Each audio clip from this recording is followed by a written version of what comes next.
Former President Trump's daughter-in-law says the Republican National Committee won't pay Trump's legal bills.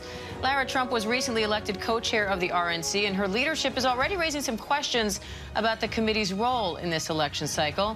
ABC News has learned the RNC is now asking anyone who wants to work for them if they believe that the 2020 election was stolen.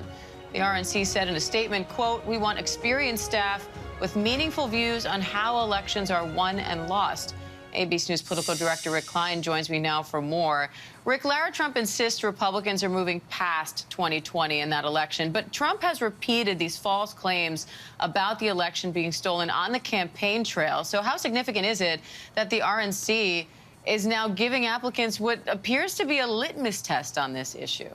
Yeah, and Diane, we should be clear. We don't know that answering that one way or the other means you can or can't be hired by the RNC. We know they've hired at least one attorney who has fought against the legitimacy of the last election, and at least another prominent attorney who said that it's over and done and that Republicans should move on. I think the problem with Lara Trump saying that the Republican Party is only looking forward is that, yeah, the candidate at the top, who happens to be her father-in-law, is not beyond it, and he continues to spread lies and misinformation about the results of the last election. I think the question about how they staff up and whether it's a litmus test is a real and relevant one, because this is a party that is now been built to support Donald Trump's candidacy, full stop. They're really reorganized themselves, reoriented themselves to focus on the presidential race. And as long as the former president is focused on 2020, you can imagine that a lot of people working at the RNC will also have that same focus. Meanwhile, President Biden is attending a campaign fundraiser in New York with former Presidents Obama and Clinton today. What are you watching for there? And what role could those former presidents play in Biden's campaign moving forward? We'll start with money. They're talking about a whopping $25 million raised off of this one event alone. It is an extraordinary event, very unusual to have three presidents in the same room at the same time. They've used it for grassroots fundraising as well as very high dollar fundraising, and a lot of people will be watching via live streams to see portions of it as well.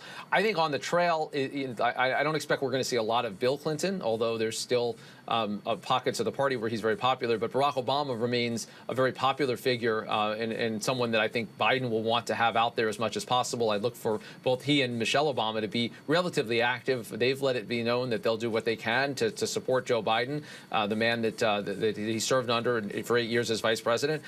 So I'd imagine that there'll be more to come, although, of course, there's limits to what any surrogate can do. So we'll see if they do more events like this, but it is quite a scene that we're expecting today at Radio City Music Hall. Meanwhile, Rick, I need to talk about former Senator and Vice Presidential candidate Joe Lieberman. Tributes are pouring in after he died yesterday at 82. And Lieberman co-founded the No Labels group. He was trying to run this third-party ticket to take on both Trump and Biden. Former New Jersey Governor Chris Christie announced last night that he would not run as their nominee. So where does that leave this third-party movement, and how could that affect the election cycle?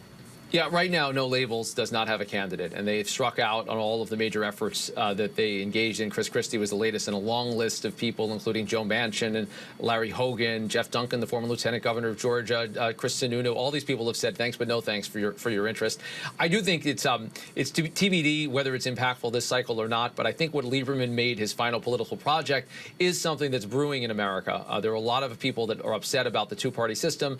They don't like either the Democratic or the Republican nominees that are all but inevitable this year. And Lieberman, who was a Democrat, who then supported the Republican for president, ultimately was an independent, I think was onto a powerful notion. Whether No Labels is the vehicle for it or not, right now it looks like not for 2024. Third-party candidates might be an impact. It won't be No Labels. But Lieberman, I think, is planted some seeds that we can see the results of for some time in again, what ended up being his final political act.